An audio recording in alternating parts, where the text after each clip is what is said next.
Hello everyone, my name is Shameplicity, and welcome to my very first killer tier list. We will be going through every single killer, including the brand new Unknown, which I'm very excited about. He's not even on live servers yet as of recording this video, but I played a good bit of him on the PTB, so I'll place him with the thoughts that I have. I'm not a crazy pro player with 10,000 hours, but I don't have 100 hours either. I have a few thousand, so that's kind of what we're working with. We're going S, A+, A-, B+, B-, C, and then F. And we're going to be looking at every killer as though a P100 player were playing that killer with no perks, no add-ons. So we're going to be looking at high-level play, and we're going to assume that the killer is up against a decent team. Not like a crazy four-man Swift, but not, baby survivors who have no idea what they're doing either. Just a decent team that has a decent grasp on the game. Additionally, we'll take into account map dependency. Take, for example, Ghostface. Ghostface is going to do really well on Midwich Elementary School, but he's going to struggle on the Decimated Borgo, for example, among other maps. But then take the Nurse or the Blight. They're going to do well on pretty much any map. So they're not really dependent on the map that they go to, which gives them points. I mean, we all know that they're at the top, but Ghostface, that kind of doesn't work for him because certain maps really hinder his, comparison, his power against other killers. But some maps make him quite a bit stronger. So, lastly, I will give a very brief explanation of each killer's power as we go through. I don't want this isn't going to be like a crazy long killer tier list video. I'm going to try and just kind of zip through a little bit. Also, I recognize these are fully my opinions. I'm sure that there are those who will have differing opinions. And to be honest, sucks to suck. At the end of the day, I'm not going to take this too seriously. This is not an end-all, be-all killer tier list. I'll even kind of say throughout, certain killers can be switched out with others. I'm not going to take it too seriously, but I will do my best to give my reasoning as to why I think killers belong where I put them. So with that being said, let's get into it and start with our boy, the Trapper. Evan McMillan, the Trapper. Let's be real, y'all. So the Trapper begins the trial with, is it 5 traps? I'm going to be real. I don't remember exactly how many. But he begins the trial with a number of traps, and he can pick them up off the ground and then set them down. If a survivor walks into them, they are injured. And he gets a notification and can go down them or pick them up. And survivors can escape from the traps if they have enough time to do so. And that's it. So, really the only plus of the Trapper, in my mind, at high-level play, a P100 Trapper, right? With no perks, no add-ons. This player is going to know, depending on the map that they go to, is going to know where to try and set up traps based off of the gens. And even then, if they're up against a decent team, he's he's a normal base kit killer, M1 killer. So he doesn't really have much going for him. And if the survivors are decent, again, depending on the map, even with a good setup, the Trapper is really going to struggle, unless he can get like a basement snowball moment going. So because of that, I'm just going to immediately put Evan, the Trapper, in F tier. Sorry about it. I personally think he might be the worst killer in the game. And I know that's controversial. There are other killers coming up that some people think are worse. I think Evan is probably at the bottom. But yeah, there's the Trapper. Next, we have the Wraith. Our Wraithy boy, Philip, he has a bell. He starts the trial cloaked, practically invisible. You can still see his outline as a survivor. And when he rings that bell, he becomes visible and gets a short boost of speed. And that's literally it. With no add-ons, no perks, he just has decent stealth. So he's a very, very simple killer. There's not much, to unpack there, especially if we're not looking into perks or add-ons. Now, I do think that our boy Philip, the Wraith, he's not bad, especially if we're talking like a P100 player against decent survivors. He's fine. I'm going to go ahead and put him in B-. He's going to be like probably near the top of B-. He might go into B+ later. But I'm going to go ahead and put him in B- for right now and just call that good. Next, we've got the Hillbilly. And the Hillbilly recently got a sizable buff, and he is much more oppressive than he was before the changes. Right now, Billy, he has a chainsaw, and when using the chainsaw, he can down survivors immediately. And he can traverse the map pretty quick. He sprints, and he moves super fast. Additionally, if he uses his saw enough, he'll go into, I believe it's called Overcharge? It might be Overdrive. Overcharge or Overdrive, can't remember. I think it's Overcharge. In which case, his chainsaw kind of emits a blue color, and he goes even faster. The cooldown is shorter. He's really, really dangerous when he's in that mode. And that's about it. He can be difficult to maneuver. He has a really high skill ceiling, I think. It can be difficult to learn the Hillbilly, but I think with his changes, he definitely belongs at least in B+, maybe even A-. If we're talking like P100 player, no perks, no add-ons, P100 Billy, I'm going to go ahead and put him in A-. He might go down later, we'll see, but I'm going to preemptively put him here, and that feels pretty good to me. Moving on, we've got the Nurse. The Nurse is just undisputably the best killer in the game, and I highly doubt that will ever change.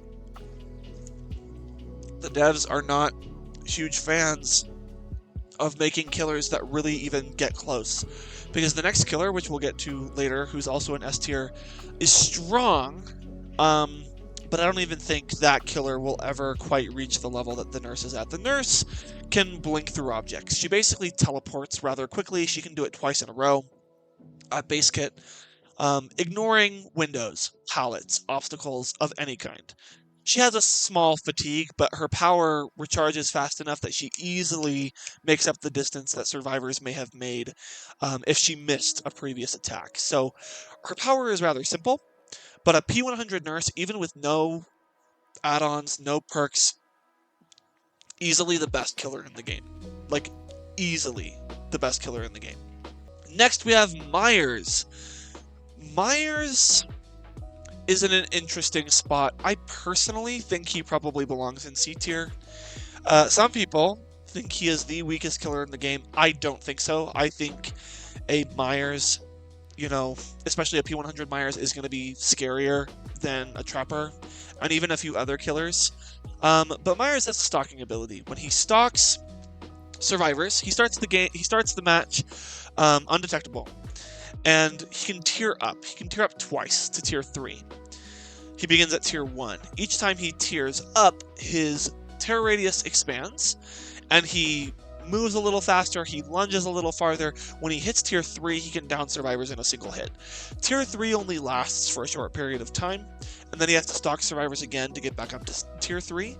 But he becomes quite threatening at tier 3, and players who have utilized Myers to his fullest, P100 gamers, are really, really threatening. Really, really scary. He is absolutely mid. Sandflu, I totally agree. And so, without add-ons, without perks, I'm going to go ahead and put him in C tier. I don't think he belongs in F, because I still think, even at baseline, he's going to be more threatening than Trapper, in my opinion. Moving on to Hag. In my opinion, Hag immediately goes up to either A- or A+. I think Hag is I'm going to go ahead and put her maybe at the top of A- for now. She could be A+, but I'll put her here. I think the Hag can be very oppressive, even at base kit. The Hag can put down what's called, I believe they're called like phantasm traps, I think. They're little triangles on the ground, and when survivors walk or run over them, she gets a notification, can immediately teleport there, and initiate chase, get a hit. And she can put down quite a few of these. I think it's like 6 or 8 at base kit. So take Trapper, for example, but this allows her to transport across the map instantaneously. She has more of them. She places them down faster. And, when they're used, so she can just place a new one somewhere else. So she's really oppressive, and a really, really, really, really good Hag player, Hag main, is terrifying to play against. She's probably my least favorite killer to go against in the entire game, purely because really good Hag players are so frustrating to play against because she is so oppressive. She is just, yeah, Sandfleo, I'm pretty much with. I don't hate everyone who mains her, but I don't like going against Hag for that reason. So yeah, I think she belongs probably near the top of A-, but we'll see. We'll see. Doctor is next. Doctor, he has something called shock therapy. He basically sends electricity in front of him, a few meters, in like a cone, and survivors who are hit by that for about 2-ish seconds or so are unable to vault, are unable to pretty much do anything. I mean, they can run, but they can't interact with anything for those 2 seconds after being shocked. So in a chase, Doctor players who are really experienced, know how to time those shocks, can be pretty good. He also has an additional ability where it's called Static Blast. He sends this huge static shock across his entire terror radius, which can be great for information. And lastly, as survivors are shocked more and more, they increase madness. As they increase madness, skill checks get faster, and they go in different directions. They hear his terror radius as though he's close, even though he isn't. Stuff like that. So he has enough in his kit that a really good doctor can be decent. I personally, some people might disagree with me here, but I actually think a really, really good doctor is more oppressive than a really good Wraith, with no perks, no add-ons. Just because I think, Wraith, like, survivors who are good enough are going to hear the bell, they're going to see his outline coming, and he's still just an M1 killer at the end of the day. But the Doctor, he gets information with his power, he hinders survivors, he makes it difficult for them to perceive certain things, and he has an anti-loop ability. So I think, is he amazing? No, he's not. He's not the strongest in the world, so I think I'm going to keep him here at B- most likely. But probably near the top of B- because he still has more going for him than I think some of these other killers. We might move him up later. I mean, he could go in B+, honestly, but I'm going to put him in B- for now. That's the Doctor. Next, we've got the Huntress. The Huntress has been in the game for a while, and she has been pretty consistently strong the entire time. I'm immediately going to put the Huntress in A+ tier. Huntress, her power is extremely simple. She begins the game, I believe, with 5 or 6, or is it 7 even? I know she just recently got an update, and I think she begins with 7 hatchets. And she can throw these hatchets practically across map, actually, if she throws it correctly and with enough power. And these hatchets can, go through holes in objects, go over things, and they take a health state. And that's it. She reloads them at lockers. That's it for the Huntress. But the fact of the matter is that in Dead by Daylight, where you've got pallets and windows, she can throw over them. And a really, really, really good, P100 Huntress player is super oppressive. She also, something I haven't been talking about really much is map dependency so far, which is my bad. But Huntress is a good example of a killer who, if you've got a P100 gamer who's on Huntress, even with no perks, no add-ons, it really doesn't matter what map you're on. I mean, for some maps it might be easier than others. If you've got open maps like McMillan, Cowshed, maps like that, Huntress is really scary because you've got line of sight. If you're going against the P100 Huntress, like I did one time on Larry's, and a lot of people consider Larry's to be one of Huntress's worst maps. Because it's indoors, there's a lot of places to break line of sight. But someone who knows Huntress really well, that won't be a problem. If anything, they can use it to their advantage, because they can predict where survivors are going to show up, between windows, around corners, doorways, whatever. I got stomped. Absolutely stomped. And I'm not the best survivor in the world, but I wouldn't say I'm the worst either. 7 hatchets scares me. Yep. She was already good where she was. I completely agree. She really didn't need any changes, but here we are. So I think she absolutely belongs in A+. We'll see how she stacks against the other killers in the A+ tier. But really quickly before we move on, I just want to mention that, Billy, he's strong, but I don't want to put him higher than maybe bottom of A- or like top of B+. Excuse me. Because he is rather map dependent. A Billy is definitely going to struggle on Larry's. Even on Midwich, like indoor maps, he's going to struggle. But then Hag is another example. Doesn't really matter what map you're on. Same thing for Doctor even, which is why I think he's not lower. Because pretty much no matter the map, his power is going to be similarly effective. So, yeah. So moving on, we've got Bubba. Bubba is an interesting killer, similar to Hillbilly.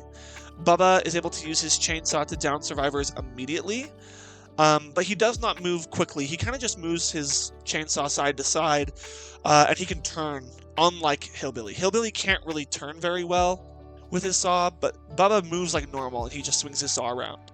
And he increases speed as he sweeps his saw. If he misses a survivor or he hits an obstacle on the way, he throws a tantrum and has a cooldown. Bubbas are pretty one note, and they can be pretty annoying, honestly. But if you're going against a really good Bubba, then in my mind, I kind of think he could be B+, like top of B-, but probably B+, honestly, is where I feel like putting him. I should also clarify that for all of these killers, we're going to look at them assuming that they're not going to go out of their way to just tunnel survivors out of the game immediately. You know, I bring that up with Bubba because it's a stereotype for Bubba, but pretty much any killer, even Trapper, assuming that, you know, a survivor doesn't lead them on a 4-gen chase, if any killer, including Trapper, immediately tunnels a survivor out of the game, they immediately have a much better chance of getting the 4K. So we're going to look at these killers assuming that they're not going to try and tunnel survivors out of the game immediately. I know that happens in game, but we're going to look at them as though it's a P100 gamer who is intentionally not tunneling. That's kind of just keeping that in mind. But yeah, I'm going to go ahead and put Bubba here. He's definitely not as strong. And I think Bubba's going to be like low B+ or high B-. That's where I feel with him, I think. He definitely doesn't get into the A tier. And I actually feel kind of weird putting him here. He could be kind of top B-, but I'll go ahead and put him B+ for now. Okay, next we've got the Nightmare, Freddy Krueger. He is kind of a controversial take because at one point in the game, he was up here. And this was years ago. When I first started playing the game, he was easily an A-tier killer. Then at a certain point, he became so bad, he was easily the worst killer in the game. There are a lot of people who still think he is the worst killer in the game. I personally do not think so.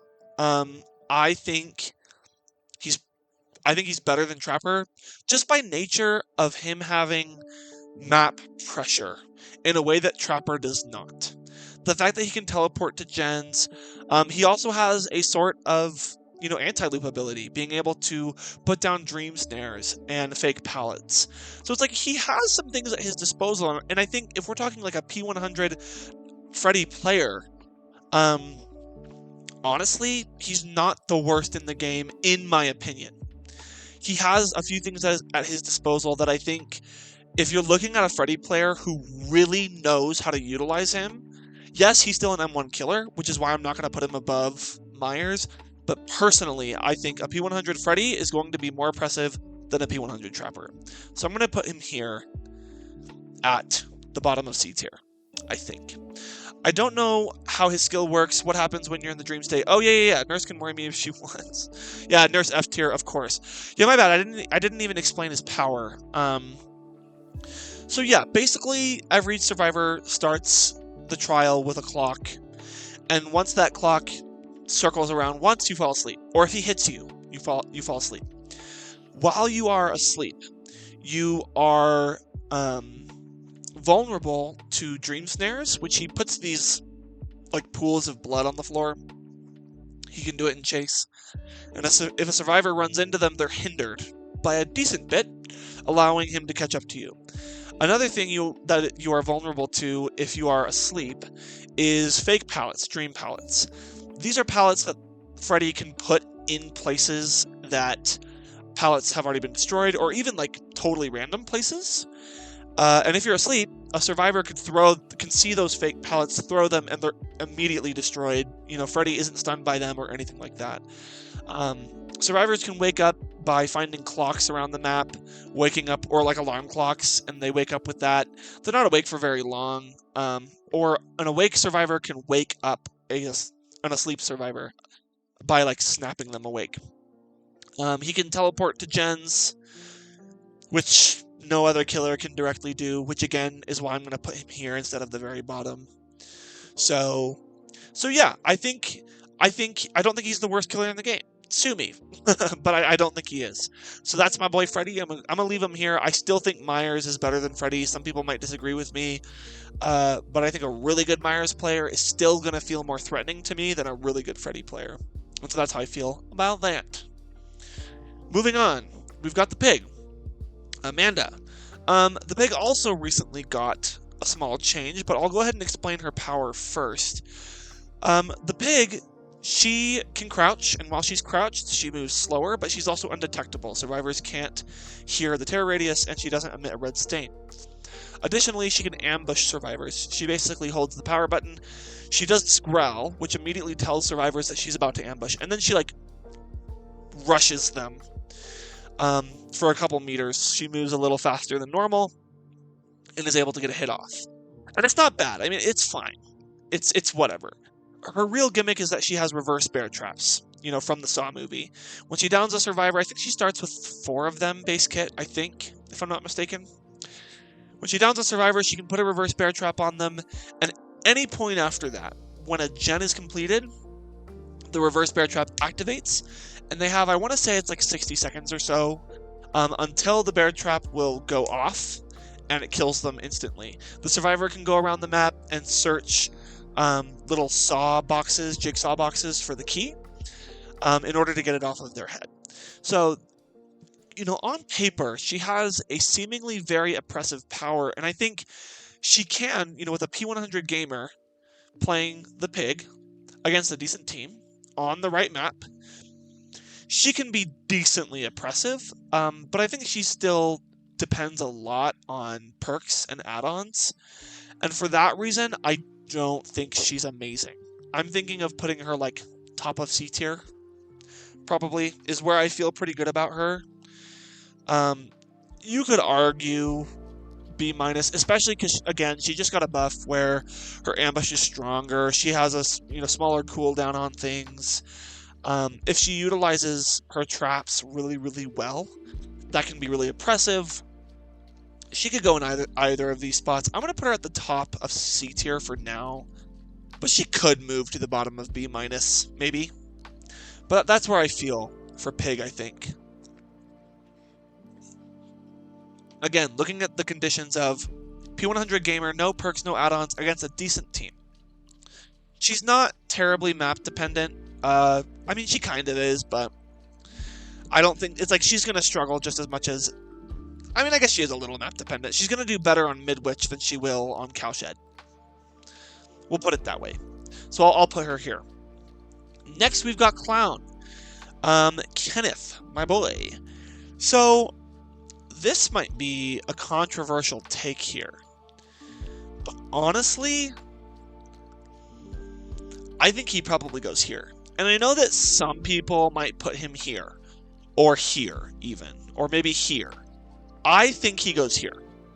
I think a really good Clown player is going to be better than Trapper, but if I'm being honest with you, when it comes down to it, Kenneth, that's his name, Kenneth, the Clown is the epitome of an M1 killer. Like, Trapper has more versatility than Clown does, because at the end of the day, all the Clown does is he can throw 2 different kinds of bottles that create a cloud on the floor. One of them is purple, the afterpiece tonic, and one of them is yellow. I forget what it's called, like the antidote or something.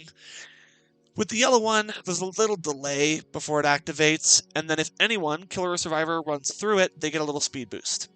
For the purple one, the afterpiece tonic, when survivors run through it, their vision becomes cloudy and they're slowed down a little bit. And it doesn't last for terribly long either. So, in my mind, it's like any decent survivor, especially on a good map, I think the Clown is very map dependent.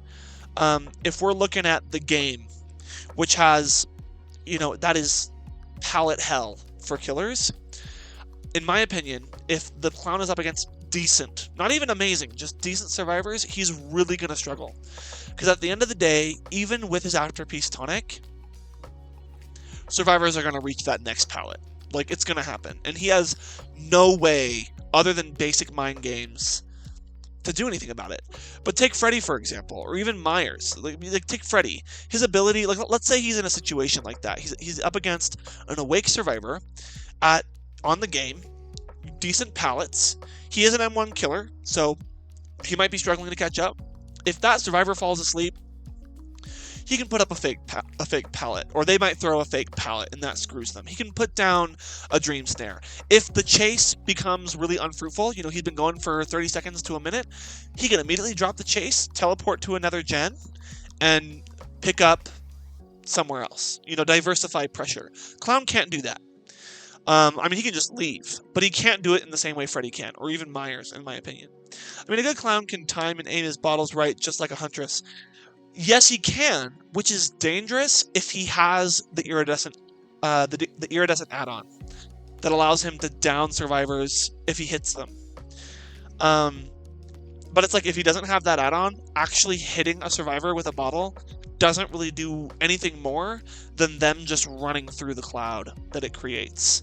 So this might be controversial. I know some people will say he could be stronger. I think he belongs here. I don't think he's the worst killer in the game. I still think the Trapper is, but I feel good about putting the Clown here. And again, if any of y'all disagree, sucks to suck. Okay, moving on. Which, by the way, I'm happy to hear y'all thoughts. I'm not trying to like totally brush y'all off, by the way. But I am kind of just going to choose this tier list based off of my own opinions. But I would still love to hear your thoughts, just so you know. Next, we've got the Spirit, which pretty immediately the Spirit is going up in A+ tier, for sure. I'm going to put her right here, even above Huntress. So the Spirit, her power is pretty simple. She can phase walk. It's basically like teleporting. What happens is her like physical figure that survivors can see will stop moving, and she will begin like walking invisibly. Survivors won't be able to see where she's moving, and from their perspective, it'll seem as though she's just standing there. And then all of a sudden, her figure will disappear and she'll reappear somewhere else. Survivors can hear when she's phasing towards them or in their general direction, which gives them, you know, enough of a counterplay to be able to run away immediately. But even at base kit, the Spirit can see scratch marks, so if survivors run, she can track them. Same thing for pools of blood. So a really good Spirit, like a P100 Spirit, even with no perks, no add-ons, is going to be pretty good at being able to time those phase walks to, you know, land right on top of survivors, or pretty dang close to them. She also has an element of stealth that Huntress does not have. So personally, I mean, they could be interchangeable, honestly. But personally, I think the Spirit is just a tad bit better than the Huntress, especially because she moves very quickly while she's phasing. She moves very, very fast, like double or triple the speed of normal. I think it's about double the speed. So yeah, she can be very, very, you know, oppressive, very scary, and I think she definitely belongs near the top of A+ tier, in my opinion, is where I would put her. Moving on, we've got the Legion. Okay, the Legion is an interesting one because, so let's describe the Legion's power, okay? Legion, what they can do is they can begin a feral frenzy. This is, they begin running super fast, and they can hit a survivor. When they do, they have to mend, so they're injured, but they also have to mend. You know, they have deep wound. After doing this, if they run somewhere else, they will see other survivors within a distance of them, even through obstacles, via Killer Instinct. And before their power gauge runs out, once they start running fast, they have a certain time limit. Every time they hit a survivor while in feral frenzy, that time limit resets, and they get a little faster. If they hit all 4 survivors once, on the 5th hit, they can down the next survivor they hit. Now, normally, in feral frenzy, if the Legion hits a survivor, and then hits that same survivor again, that survivor will not go down. And the Legion will basically have a short fatigue. And that's pretty much it for the Legion. While they are in feral frenzy, they can vault over windows and pallets, which is pretty good. Personally, if we're looking at no perks, no add-ons, P100 gamer against a decent team, I struggle with the Legion. S. Yeah, haughty, period.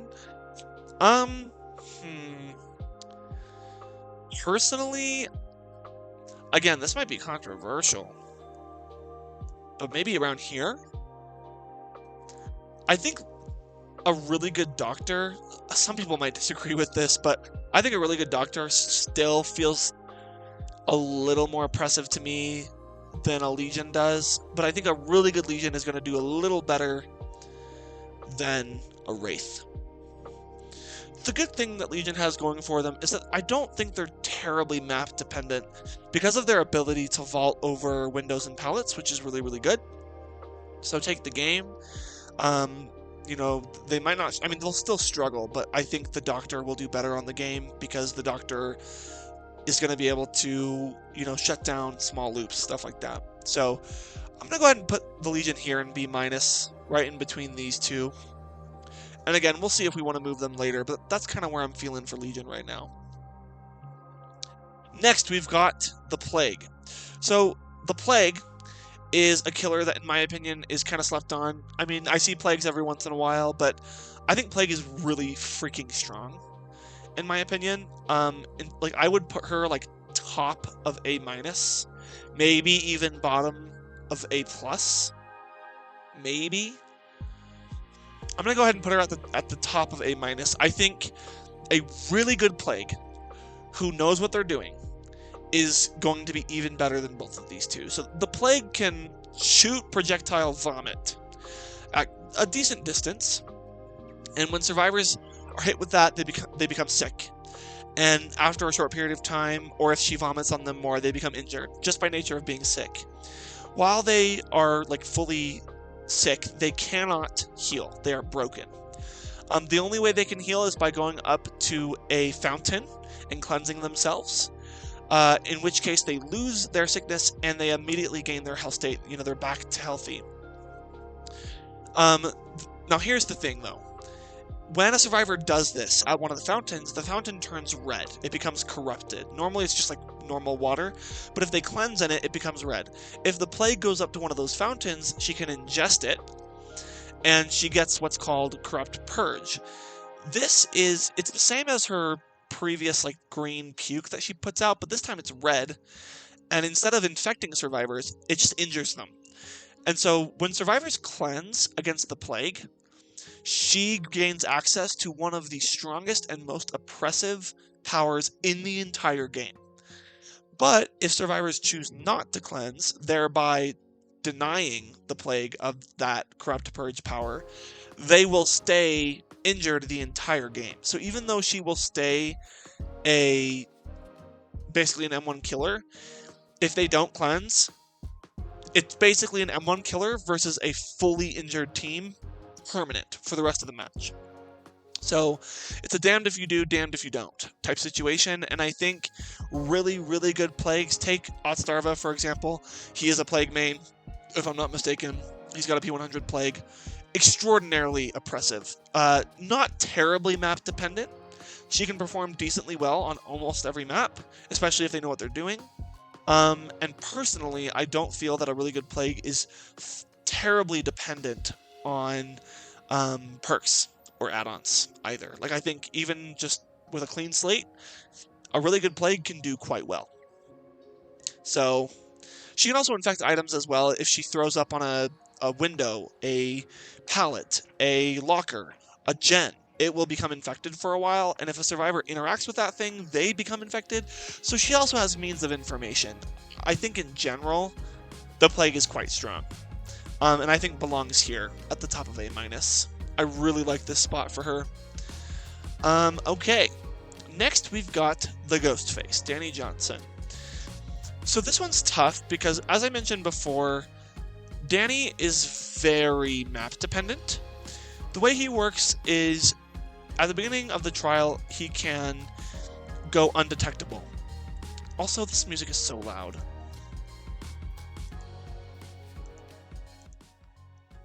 Maybe it's not too bad, but we're going to turn it down even more.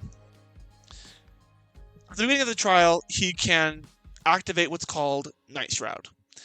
When activated, he's completely undetectable, and it's a bop. Oh, hi! In Strangleland, if that's how you say that? Maybe it was a bop. I just didn't want it to be too loud. We can turn it actually back up slightly. We'll do that. You know what we'll do, actually? There we go. Now it shouldn't be too bad. Okay, sorry about that, y'all. Let me start the ghost face over, okay? Next, we've got the ghost face, Danny Johnson. So, Danny is an interesting killer. He's very map dependent. At the beginning of the match, he can activate what's called Night Shroud. When activated, he has no tear radius, no red stain, and he can stalk survivors. Survivors around their HUD, when the ghost face stalks them, this little meter will fill up. And if it fills up all the way, they will be exposed for like 60 seconds or something like. It's like 40 seconds, 60 seconds, I can't remember exactly. And he can down them. Survivors can prevent being stalked all the way, or marked is the term, by looking at the ghost face consistently over a consecutive period of time. And if they do that, they will break him out of his Night Shroud, and he'll have his Terror Radius and Red Stain again. And that's pretty much it for the ghost face.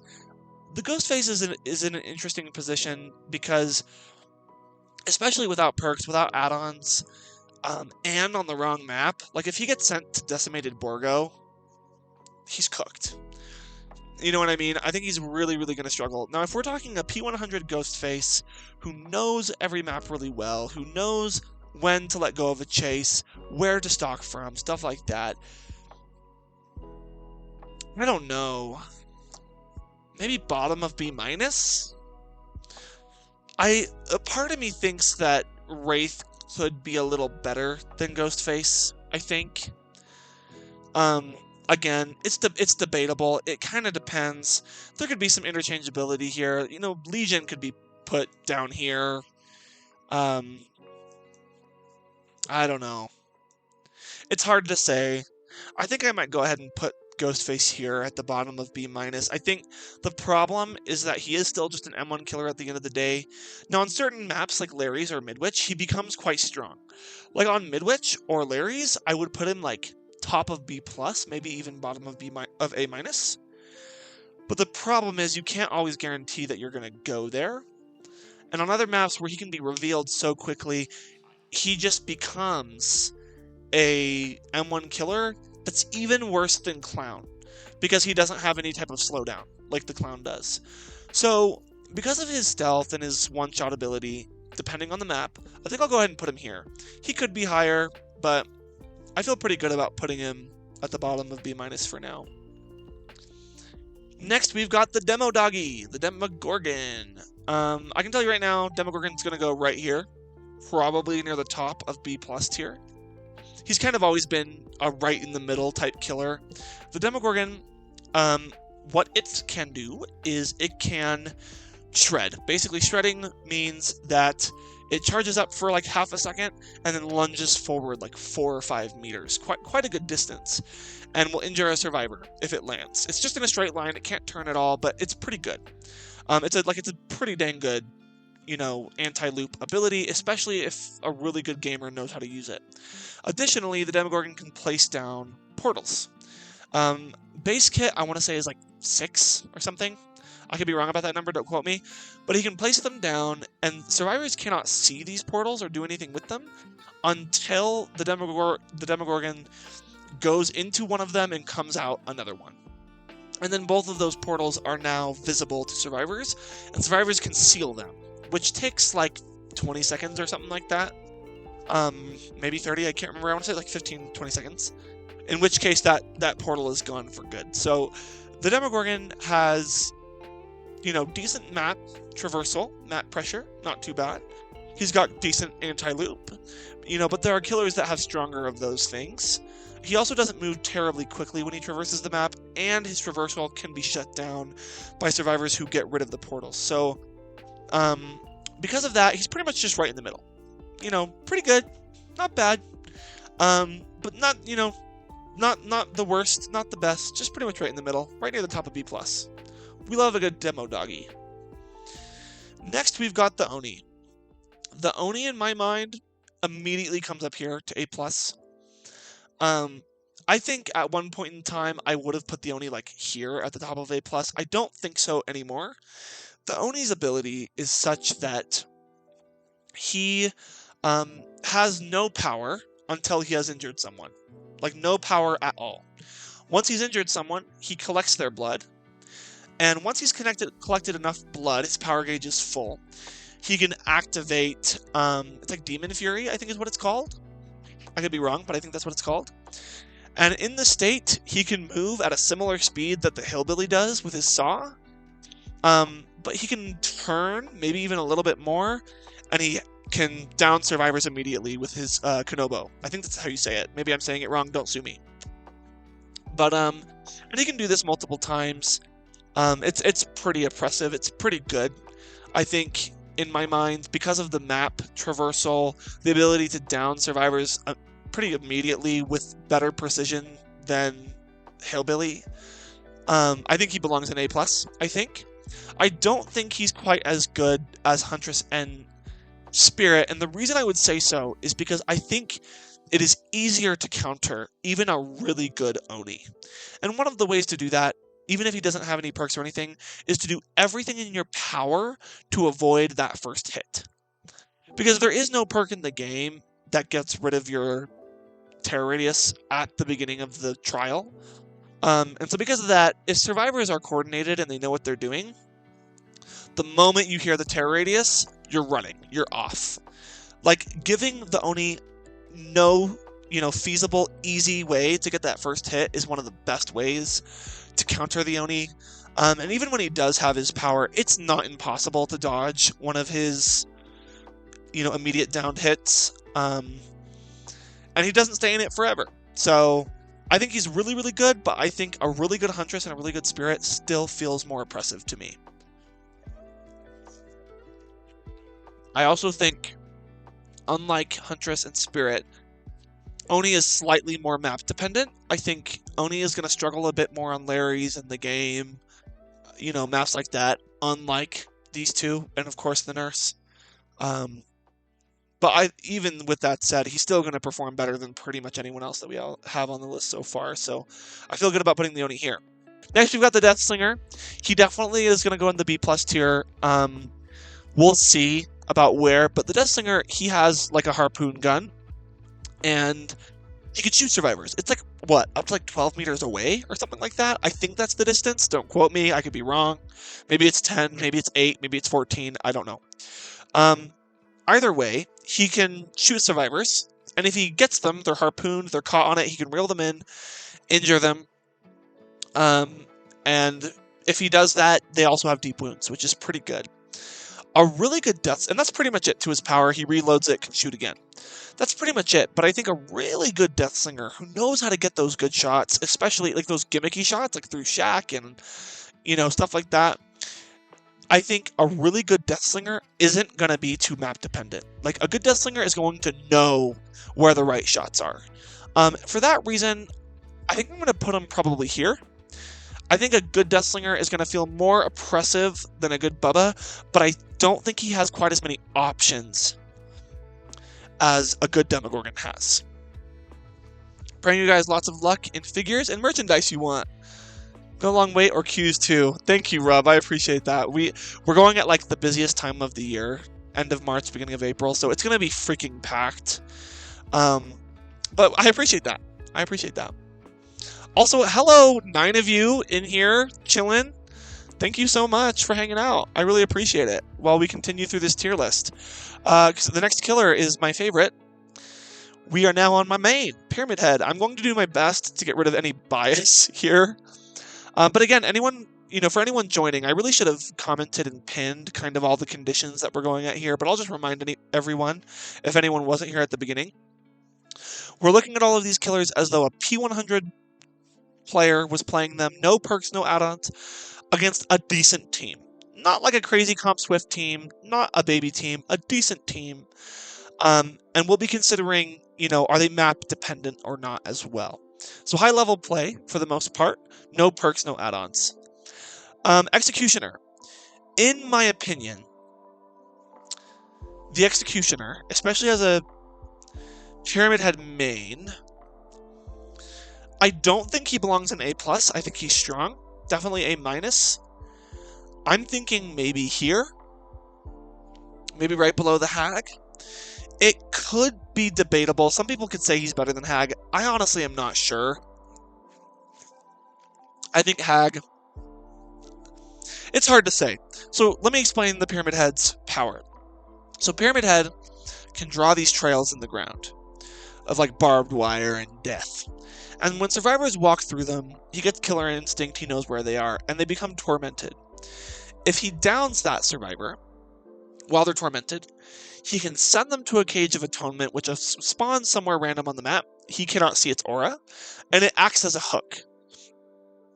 Excuse me, as a hook stage. And so it immediately gets rid of the time that it takes to pick up a survivor and take them to a hook. It completely negates all hook perks, so Decisive Strike, Borrowed Time, you know, all of these, Breakdown, all of these perks that involve hooks, he can negate them, which is pretty freaking good. Additionally, if a survivor is on Death Hook and they are tormented, rather than sending them to a cage or putting them on a hook normally, he can immediately execute them right there on the spot, and it takes like 2 seconds to do so. So it's very quick, saves a lot of time, really freaking good. Lastly, and this is one of the biggest reasons why I think Pyramid Head comes up this high at least, excuse me, is because he has an M2 ability. It's called Punishment of the Damned. He basically sends this like barbed wire shockwave, like 8 meters directly in front of him in any direction, and it goes through collision, through walls, through windows, through pallets, through everything. It can also go downstairs. It cannot go upstairs, but it can go downstairs, and it will damage survivors who are in it. And it spawns pretty instantaneously, and he doesn't have much of a cooldown either. And that is, I think, what makes him so strong, is that he can function pretty effectively on any map in the game, purely because of that ability. Like, on the game, Hell, like I said earlier, the best thing survivors can do is pre-drop when he's still a good distance away. So, because if he's close and a survivor drops a God Pallet, unlike many of these killers down here, he can launch his Punishment of the Damned and still get a hit, which is really, really good. He can hit through walls. He can, you know, even without perks, he's pretty decent. I'm having a hard time hitting him up against Hag, because Hag has far better map pressure than Pyramid Head does. But Pyramid Head saves time with hooks and has a better, you know, loop counter ability. So you could argue it either way. I think a really, really good Hag is still going to be slightly stronger, in my opinion. I agree. They did really, really well with this ability. It is one of the most unique in the game, and I love it. It's a shame that his add-ons are actual... It's a dumpster fire. I can tell you that right now. But luckily, we're not considering add-ons with this tier list. So I'm going to put Pyramid Head here. If we think of changing him later, maybe we'll do that, but I'll put him here at A-. Next is the Blight. Blight is the second best killer in the game. There's no denying it. The Blight is able to run super fast. Again, similar speed to that of the Oni or the Hillbilly, maybe even a little faster. And he can only turn a little bit, not too much. And when he hits an object, when he bumps into an object, he can immediately turn and continue rushing. He can only rush us so many times. I can't remember how many times it is, but he can only rush so many times, and he can launch a basic attack off of those rushes. And that's pretty much it for his power. It's very simple, but it means that he can traverse the map faster than almost any killer in the game. And unlike Hillbilly or Oni, his ability to shut down loops is insane, because he can just rush around it, bounce off of things, and, you know, a P100 Blight is not going to fall for shenanigans that survivors try to pull on him. Is he as good as the Nurse? No. Because, again, he can't go through things like the Nurse can. But he is, without question, the second best killer in the game. Some would argue that with the right perks and the right add-ons versus a Nurse that has, like, no perks, no add-ons, he could be even better. But, again, we're looking at this as, you know, clean slate. against a decent team, P100 gamer, and he's definitely like the second best in the game, without question. Okay, 1 second, y'all.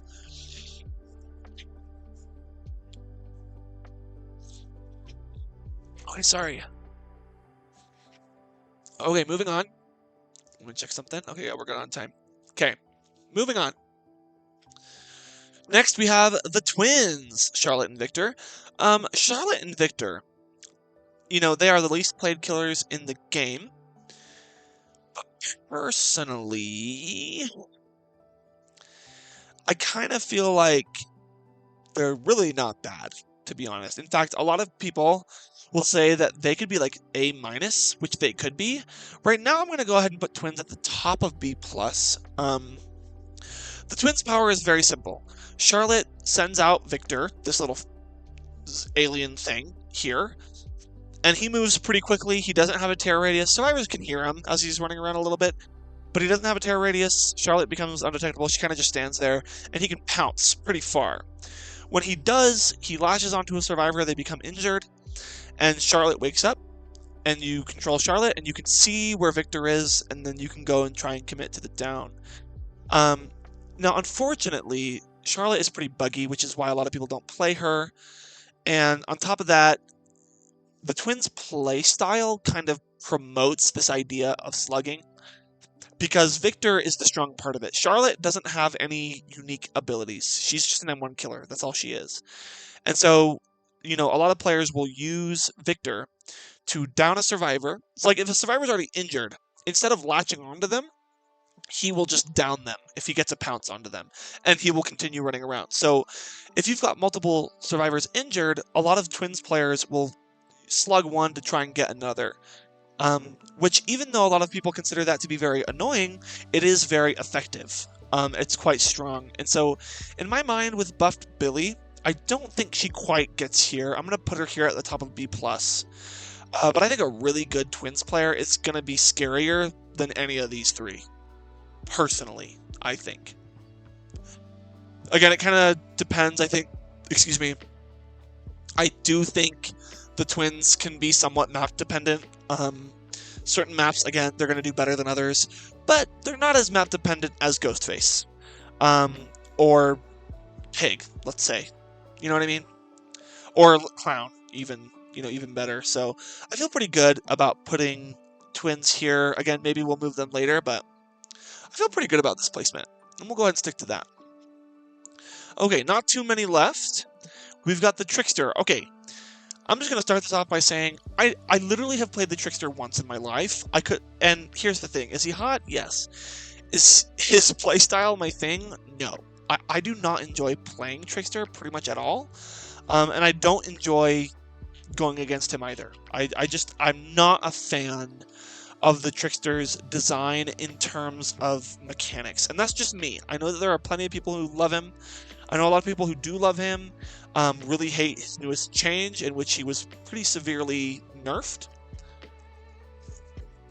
But the Trickster starts with, I don't remember how many knives. Like, what, 40 knives, I think? Something like that. And he throws them in decently fast succession. It takes, what, 6 knives or 8 knives to injure a survivor. He also has an ability called Main Event, where as his power gauge fills up as you hit more survivors, he can activate it, and he basically like goes crazy mode and spams knives like crazy, which is fine. It's whatever. The problem is, especially he's very map dependent. Like, again, take the game, for example. Trickster's cucked. He's absolutely yoinked. On more open maps, take a map like Nostromo Wreckage. He's going to do pretty good on a map like that. So, I don't know. I'm tempted to put him, like, here in B-. I do think he's stronger than the Pig. I think he belongs in B- tier. I don't want to put him, like, maybe here. Above Legion, below Doctor. Like, a really, really, really good Trickster player might be able to do more damage than a Legion, but it's debatable. Like, I could put Trickster here. I could also put him here, and I wouldn't, like, be upset about it. You know what? We'll kind of settle in the middle. I'll put him here. I'll put him above Wraith. I don't know. I feel like a really good Wraith, though, might perform. Like, P100 Wraith, no perks, versus P100 Trickster, no perks. No add-ons, no nothing.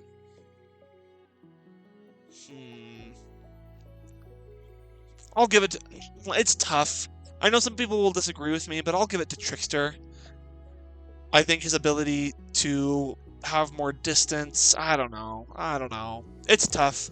I could put him lower than the Wraith, but... I'll put him... You know what? Screw it. I'll put him lower than the Wraith. I'll give Wraith some love. They could be interchangeable, but I'll go ahead and put Wraith above Trickster, and we'll leave him here.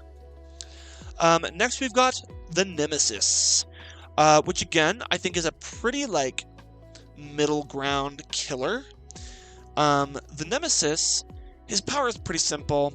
He has a tentacle called the T-Virus, and it goes only like a meter or two. If survivors are hit with it, which he can hit over pallets through windows, not over anything though. If a survivor is hit with it, they become infected. They're not injured immediately. They have to be infected before they can be injured by the tentacle. So hitting a survivor once with the tentacle only infects them, hitting them a second time will injure them, and a third time will down them. Survivors can get rid of this infection by finding vaccines around the map. And I think he gets Killer Instinct when they use a vaccine. As he infects survivors more and more with his tentacle, he like tears up in a similar way that Myers does, where he can get to tier 2 and then I think tier 3, I believe. And in tier 3, his tentacle is like quite a bit farther. It can break pallets, which is really, really good. He becomes decently oppressive at the highest tier. He also has 2 AI zombies roaming around the map, which is unlike any other killer in the game, which I think is a fun gimmick. I kind of love to see that. Personally, I think Nemesis belongs maybe here.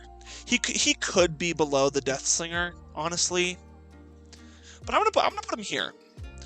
I don't think at high level play he's gonna feel quite as oppressive as Demogorgon or Twins, but I see some P100 gamers with Nemesis doing a good bit better than both of these two. I've seen enough anime to know where this is going. Hi, Ethan. Wait, is this Ethan? Oh my gosh. Hey, bro. How you doing? How are you, my friend? To know where this is going, what does that even mean? This is just a killer tier list, my boy. Bless your sweetheart. But I'm gonna go ahead and put Nemesis here. Some people might say he's a little stronger, some people might say he's a little weaker. I think he's pretty good, being right here near the middle. It feels pretty good to me. Let's move on. Also, he's not terribly map dependent either, because again, if he tears up in his tentacle, in his T-Virus, take the game, again, a pretty hard killer map in general, he can just plow through those pallets, you know what I mean? So, I think he's decent. Next, we've got Cenobite. Cenobite is a very, very unique killer. His power is kind of complicated. Basically, he can send out this little thing, and it creates a gateway. It goes out pretty far. He can do it while in chase, and from that gateway, he controls a chain that comes out, and that can hit survivors and bind them with 3 chains. And it takes them a couple seconds to get rid of all those chains. Like, they're super slowed down, and in that time, the Cenobite Pinhead can catch back up and get a hit. He has a decent chase power for the most part. His biggest gimmick is that he has a box. It is the Lament configuration. It's somewhere around the map. And throughout the trial, periodically, survivors have this like little chain thing around their portrait on the HUD, and once it fills up, a chain hunt will activate. When the chain hunt is active, chains will spawn randomly, will hit survivors and slow them down. It's really annoying. And it's really oppressive too. So survivors, they have this secondary ability, or secondary objective of finding this box. When they find it, they can solve it. And if they solve it, it stops the chain hunt or prevents it from happening for another like minute or 2 minutes or something like that.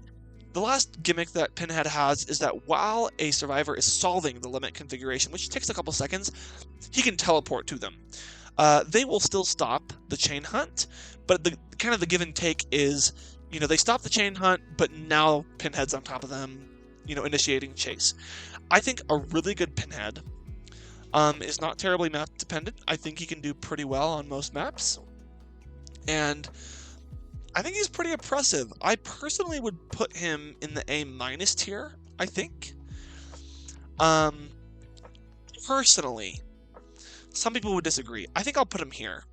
I think a really good Pinhead feels a little stronger than the Hillbilly. He's got, you know, more information. I think he's got better slowdown in chase. He's got secondary objectives for survivors to worry about. I don't think he's quite as strong as Pyramid Head. Next, we have the Artist. I think, so I see people, I swear, I will see people putting the Artist like here or here. And personally, I think the Artist is actually quite freaking strong. In fact, personally, I would put her like up here somewhere. I don't think she's quite as strong as a really good Plague. And I kind of struggle to see where I put her, you know, in comparison to a P100 Hag or a P100 Pyramid Head.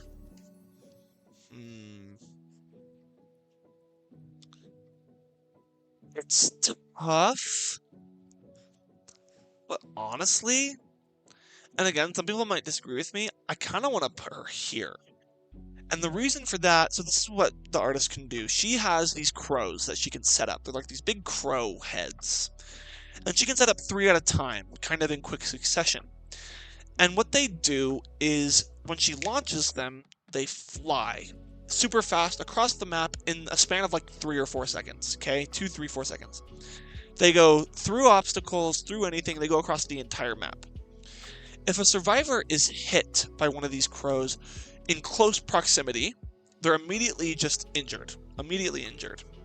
She can place these like at loops, like let's say she's at a loop, right? Especially if it's not the safest loop, she can place one of these birds at the pallet, chase the survivor around the pallet, launch the bird, there's nothing they can do about it. It's a very lose-lose situation for survivors. But she can also, like I said, she can send these across the map. And if the crow goes through a wall or something before it hits a survivor, then they're not injured, but they're surrounded by crows, and the Artist can see the aura of those crows. The survivor can get rid of those crows by like swatting them away, but if the Artist is able to hit them again with one of her crows, even if it's like across map while they're surrounded by crows, they will be injured. Additionally, if she misses across map by even just a few meters, she gets Killer Instinct, so she gets info as well. So at the beginning of the match, the Artist can send 3 of these crows to gens or like near gens and get info immediately. She can shut down loops super quickly. I'm not the biggest fan of going against Artist for a similar reason I don't love going against Hag, is because when they're really, really good, they're super oppressive, and it just feels like a lose-lose situation. You know what I mean? It's like, she's just so freaking good, in my opinion. So I feel pretty good putting her here, near the top of A-. I think some people would disagree and would put her lower. I think she feels that oppressive to me. Let's move on. Oh, also, with that being said, she's not very map dependent either. Like, she can perform pretty well on almost any map. Okay, next up, we've got the Onryo. Oh man, okay. The Onryo is in a very interesting position. She has been changed 50,000 times over the course of the last year, I swear. And so I'm going to do my best to explain her power as it is right now. I might get a few things wrong because she was updated just recently, and I'm just going to explain it kind of generally, and if I get some things wrong, I apologize. But as of right now, what I believe her power is, she's got TVs around the map. 5 or 6 of them, something like that. Maybe 7. She can teleport to these TVs while she's demanifested. She can be manifested, which means she's just like physical and she can hit survivors. Normally, she's just a normal M1 killer. Or she can be demanifested, where she kind of like phases in and out of visibility. and she can walk through survivors this way. She can't walk through pallets, windows, or anything like that, but she can walk through survivors. So she's pretty good with like body blocking. She can counter that pretty well. When she's demanifested, she can teleport to a TV that is currently powered on. If a survivor is within, I think it's still 16 meters. I could be wrong about that. But I think it's 16 meters. Oh, excuse me. If a survivor is within about 16 meters of that TV, when she teleports to it, they gain a stack of Condemned. If a survivor accumulates 7 stacks of Condemned, when they're downed, they can just be immediately killed. Again, kind of similar to Pyramid Head, where he has his own unique Mori. Survivors can counteract this by picking up tapes from TVs. When they do, that TV turns off, and they have to go to like the farthest TV from them, put the tape into that TV, and they get rid of some of their stacks. Now, if I'm not mistaken, the newest gimmick with the Onryo is that if they have a few stacks, I don't remember the exact numbers for this, but I'm pretty sure if they have at least 2 stacks of Condemned, a survivor, and the Onryo hooks them, those stacks are locked. Like they can't be, like survivors can't get rid of them by getting a tape and depositing it somewhere else.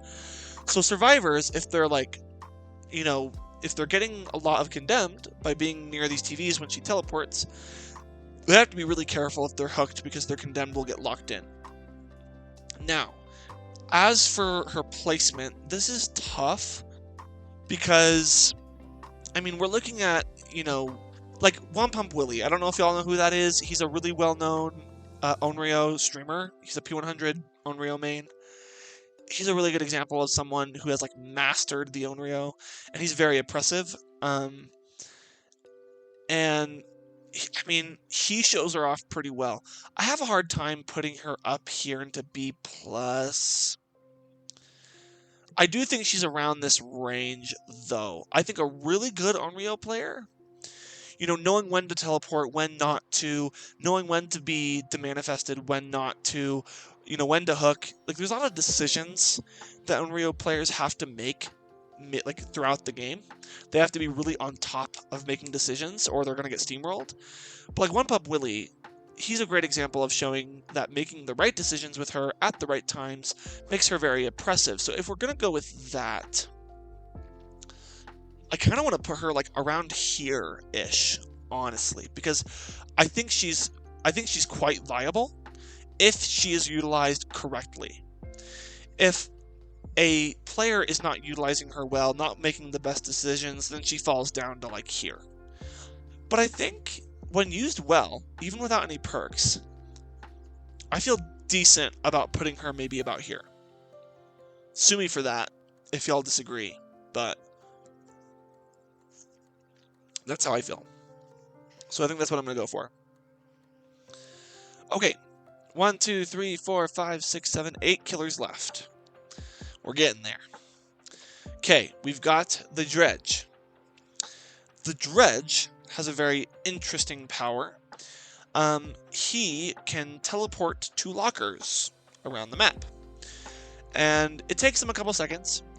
And survivors can lock the lockers. When they do so, he's like slower to get out of it because he has to break the lock. When he's preparing to teleport, he leaves this little remnant behind, and he can return to that remnant immediately, which gives him kind of like a anti-loop ability. Like if you're at a loop with him, he drops this little remnant as though he's preparing to teleport and kind of chases you around and then returns back to his remnant and can get a hit on the other side, that type of gimmicky stuff. He can travel across the map, and as he teleports, as he uses his remnant more and more, this meter fills up around survivor portraits that the Dredge cannot see. Once it's full, nightfall begins, and everything becomes super, super dark, and survivors can't see anything. He loses his terror radius, he teleports super, super fast, and yeah, that's about it. So it's like, he has quite a bit in his kit, and one would think at face value that he might be quite strong, and I think a lot of people thought he would be when he first came out, but I don't think he's quite as strong as people make him out to be, unfortunately. Like, I kind of want to put him about here. I think a really good Dredge player, again, similar to Onryo, like knowing where to teleport when, knowing what chases to entertain when, you know, making the best decisions to try and increase that Nightfall meter, you know, stuff like that. I think puts him in B+ for me, but near the bottom. I think just by versatility alone, I could see myself putting him above Bubba, which some people might disagree with. I think the problem, though, is that he is decently map dependent. There are quite a few maps where a whole corner of the map will have, like, no lockers. So he can't teleport there, which can be quite frustrating. But even with that being said, it's like he can still teleport closer and get there faster than a Bubba could, or a Doctor could. You know what I mean? So he still has decent map pressure. He's got anti-loop. He's got a gimmicky side to him. He's not incredible. I'd still put him here near the bottom of B+, but this is, I think, where I'm going to go ahead and put the Dredge, I think. That's where I'm feeling for him. Okay, next we have the Mastermind, Albert Wesker. 7 minutes is all I can spare to play with you. Don't judge me, that was probably so bad, whatever. Anyway, let's finish this, Chris. Okay, I have to stop. I'm canceling myself, don't worry. Anyway, he's immediately going up here somewhere in A- tier, in my mind. I think Wesker is really, he's quite good. Wesker, before I decide, this isn't his final position, but what he can do is he can bound twice. He basically lunges forward super far.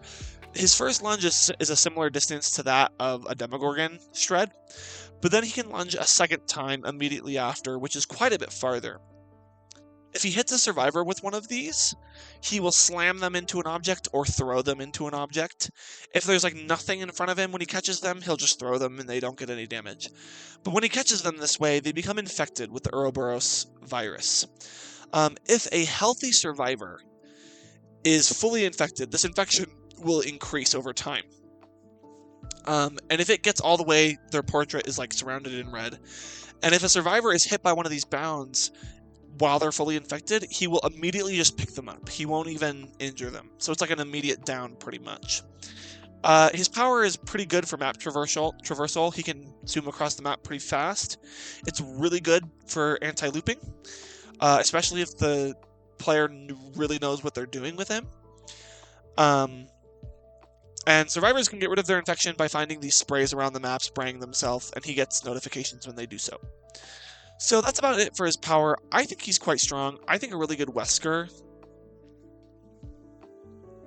maybe around here. Some people might say that he could be better than Pyramid Head. I honestly don't think so. I think a Wesker probably fits around here, because yes, he's oppressive, especially in chase.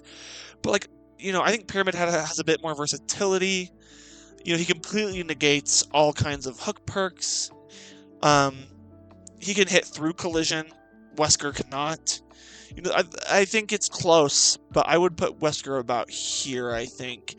And I'm going to go ahead and put, just for the sake of space, I'm going to go ahead and put Billy at the top of B+. I mean, he's still, like, between Twins and Pinhead, so it's whatever, but just for the sake of space, I think I'm going to go ahead and put him here for now.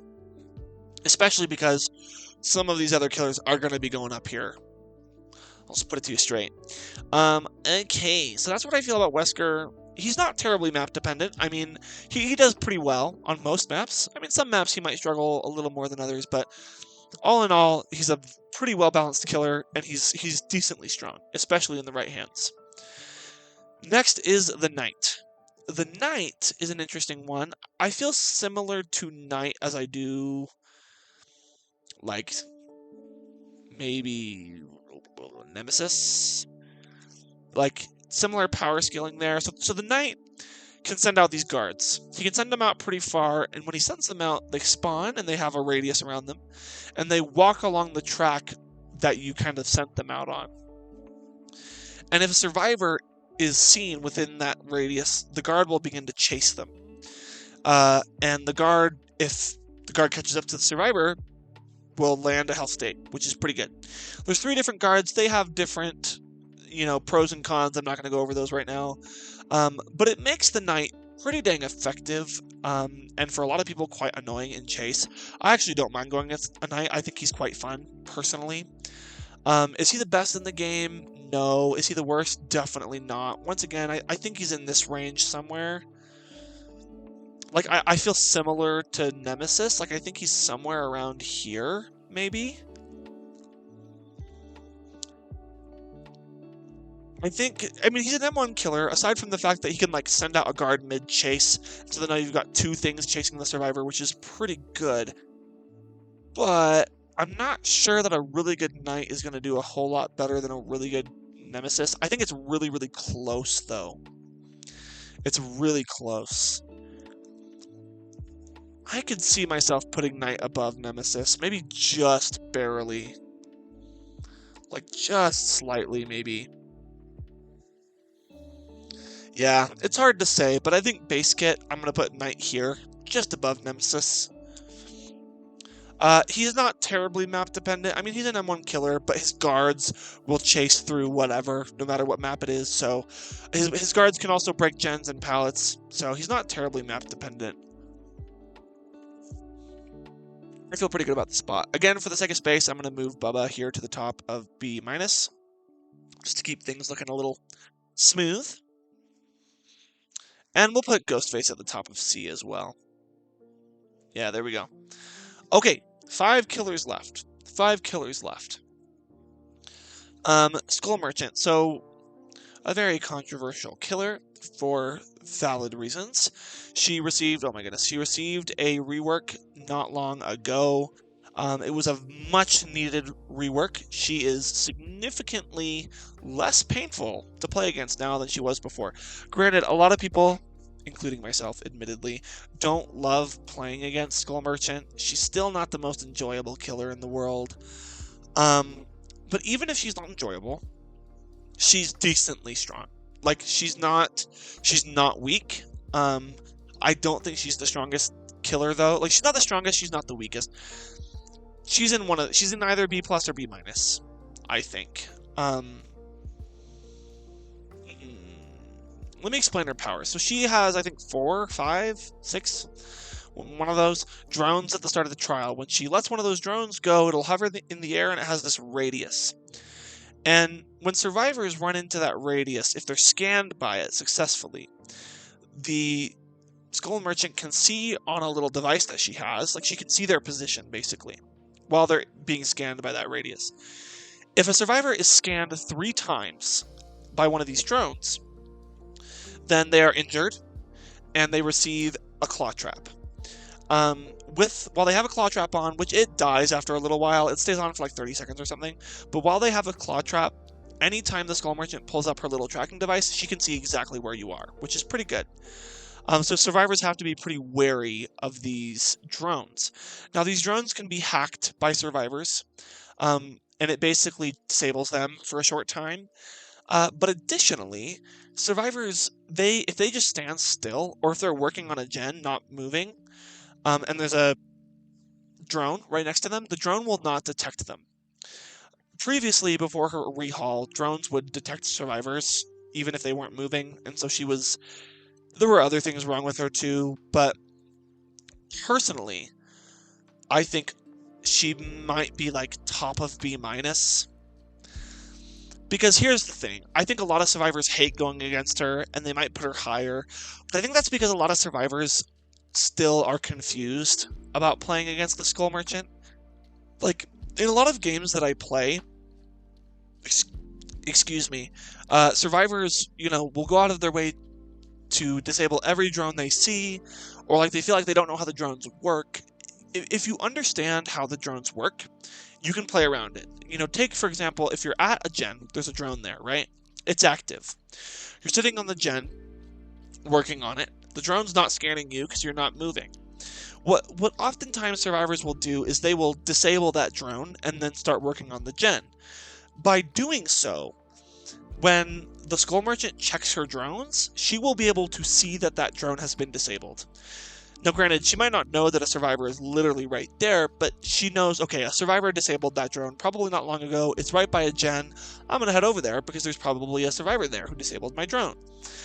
But sometimes, and I've noticed this in my gameplay against her, sometimes choosing not to disable a drone can actually benefit you, because then she doesn't, if you're just sitting there on the gen not moving, it can't scan you, she doesn't see where you are, and the drone isn't disabled, so she doesn't have any roundabout way of knowing that you're there.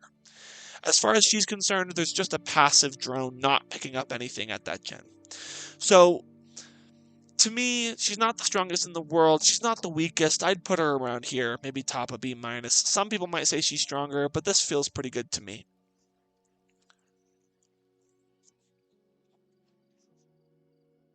Excuse me. Okay, last 4. Here we go. So next, we've got the Singularity. In my mind, the Singularity immediately comes up to A-. I think the Singularity is quite strong. The Singularity can put up these, they're called bipods, if I'm not mistaken, around the map, and they can stick on like pretty much any surface, almost any surface, walls, ceiling, stuff like that, or really just walls, trees, whatever.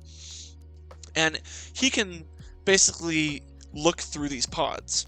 If he sees a survivor through one of these pods for like a couple seconds, it will shoot this thing at them, this goop at them, and they will become, I forget what it's called. It's not streamlined, it's not, I can't remember the exact term, but for the lack of a better term, I'm just going to say they become infected. Once they're infected by this goop stuff, while in chase, or even from far away, the Singularity can shoot them with a little goop gun, and if he hits a survivor that has been infected, he immediately teleports to them, and for the next couple seconds, it's like 5-ish seconds after teleporting, it's called overclock mode, he can vault over windows like 80% faster or something like that, and if a survivor stuns him with a pallet, the pallet breaks instantaneously, and he only moves a little slower and can still hit the survivor through it. Survivors can get these little UXV, I can't remember what they're called, but they basically, UVX, I can't remember. That's the name of the power of this dude. I can't remember what they're called, but they can pick up these devices that span a radius, and they will disable these bipods, so that if the Singularity tries looking through them, they're like broken and he can't shoot out of them. So his power can be difficult to understand, but I think it can be extremely oppressive, especially if we're talking like a P100 gamer. Additionally, he can be super gimmicky on lots of different kinds of maps. I personally would argue that even though he does better on some maps than others, he's not terribly map dependent. Like he can perform well on Larry's. He can perform well on pretty much any map. Personally, I think a really good Singularity is going to be like here, maybe even here. I think I'll put him here. I think a really good Singularity is going to be scarier to me than a really good Wesker, if I'm being honest. And again, sue me for that, but that's what I'm committing to, so sorry, not sorry. Also, just for the sake of, again, kind of maintaining space, I'm going to go ahead and move Plague to the bottom of A+. Again, she's still just between the Oni and the Artist, but she basically deserves a spot here anyway, and she's still just between those two. So there's that. We're on the last 3. The 3 most recent killers. Excuse me. Okay. Third to last, we've got the Xenomorph from Alien. The Xenomorph is very, very unique. The Xenomorph can go into these tunnels. It's like a sub-map under the map. He can traverse super, super quickly and come out through an exit. There's, I think, like 6 of these throughout the map. It allows him to have pretty good back pressure. Additionally, like when he goes into this tunnel, he has a power gauge that fills up. It fills up super fast when he's in the tunnel, and he'll enter what's, I believe, called crawler mode. And while he's in crawler mode, he's on all 4s. And while chasing a survivor, he can use his tail to attack, and it goes forward like a meter or 2, and it can go over pallets, over windows, through holes in walls, stuff like that. It's pretty good. So he has a pretty good anti-loop ability. He can traverse the map pretty quickly. What survivors can do against this is they can, at the same place where the Xenomorph comes out of the tunnels, they can pick up these turrets and place them on the ground. And when the Xenomorph comes within range of the turrets, it will, like, flamethrower. It'll shoot flames at the Xenomorph, and the Xenomorph can be taken out of his power that way, so he's just back on 2 legs, and he's just an M1 killer again. This can be counteracted with add-ons, but because we're looking at this as no perks, no add-ons, I think, like, turrets become really powerful against the Xenomorph this way. And it can be really difficult for the Xenomorph to have a solid chance without add-ons that help against those turrets.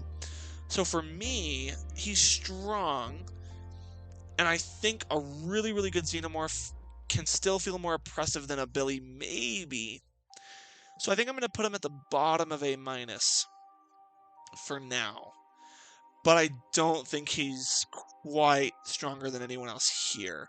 That's debatable. Don't get me wrong. It's debatable. I mean, I could see some people putting him up here. Some people putting him down here. I'm going to go ahead and put him here. I think that's a pretty good spot for him. Sue me, but yeah, that feels pretty good to me. Final 2. Here we go. Also, he's not terribly map dependent either. I think with his tail attack and his ability to traverse the map, he can perform pretty well on most maps. Next, we've got the good guy, Chucky. Your friend till the end, as they say. Chucky, I think, is pretty strong. Once again, I'm kind of looking right up to the A- tier, somewhere in this range. I'm not entirely sure where. I'll explain his power real quick. So Chucky, also Tiffany, legendary skin for him. Super tiny, still emits a red stain, has a tear radius. But he can go into hidey-ho mode. While he's in this mode, he's undetectable. Oh my gosh. Whoa, whoa, whoa, whoa. What just happened? What just happened? Okay, hold. I just went out of presentation mode. I just scared the frick out of myself. Sorry, y'all. Ooh, that was scary. I thought I got rid of the whole thing, and I about pooped myself. We're good. Anyway, Chucky can go into hidey-ho mode. While he's in this mode, he becomes undetectable, and throughout the map, around survivors, there's these little footprints that survivors can hear. So it makes it seem as though he's right nearby. This also cues survivors that he is undetectable, so they're more on the alert. While he's in this mode, he can do 2 things. One of which is called a scamper. While a scamper is, he can basically jump over a window very quickly, or he can crawl under a pallet, again, very quickly, like in half a second. So this can be super, super useful in a chase. Additionally, this is a chase power. He can do something called a slice and dice. Also can only be done while he's in hidey-ho. Slice and dice, he basically runs forward at a similar distance of, again, like Wesker's second bound. Kind of similar distance there. He goes pretty fast, probably at the speed of like an Oni dash, maybe. I don't know. Yeah, Oni dash, maybe. Anyway, he goes forward, and it's super fast. He can turn a little bit, and he just injures survivors. And that's pretty much it. So it's pretty simple, but he's very chase-oriented, and it's quite strong. Like, he's able to shut down unsafe loops pretty well. He's able to catch up survivors and get some pretty cheeky hits with his slice and dice. He's got an undetectable ability, which gives him some decent map pressure. Personally, I think he's about here-ish. Maybe. I don't know. I think some people would say he's stronger than Pyramid Head, and I can actually understand why. So maybe here? I don't know. That's tough. That's really tough.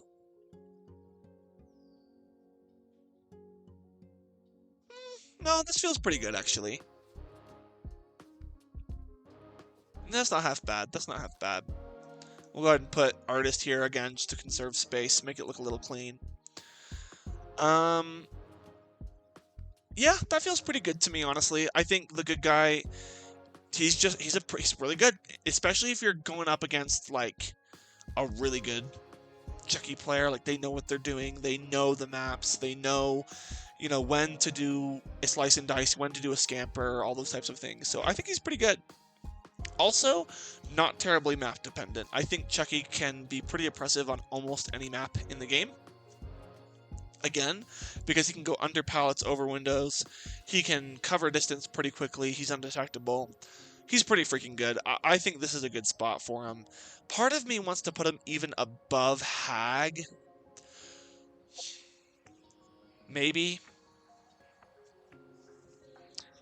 It's tough, but I don't hate this spot for him. I don't hate it. Thank you, Rub. I really appreciate that. I think this is really dependent. Hag has better map pressure, but she's an M1 killer at the end of the day. Honestly, don't hate me, but I think I'm going to go ahead and put Chucky above Hag. I think a really good Chucky is quite oppressive, honestly. Like, if they really have their slice and dices figured out. Screw it. Sue me. I'm going to put him here. Okay, ladies and gentlemen, we are on to the last killer. The killer that is not even technically in the game yet. We've only had the PTB. The Unknown. The Unknown is disgusting. He's really gross. He is our first creepypasta-related killer, which I love. And his power is very interesting. His power is called UVX. And basically what he does is he has this little gun thing that's part of his body, and he shoots out these purple gloop things. I'm not, like, think of it like a grenade launcher. And this purple grenade goop thing, if it lands on the ground immediately, it like explodes and has this little blast radius. And it's not too big. It's like maybe a meter or two wide blast radius. If it hits a wall first, it will bounce off of the wall, and then land on the ground and explode.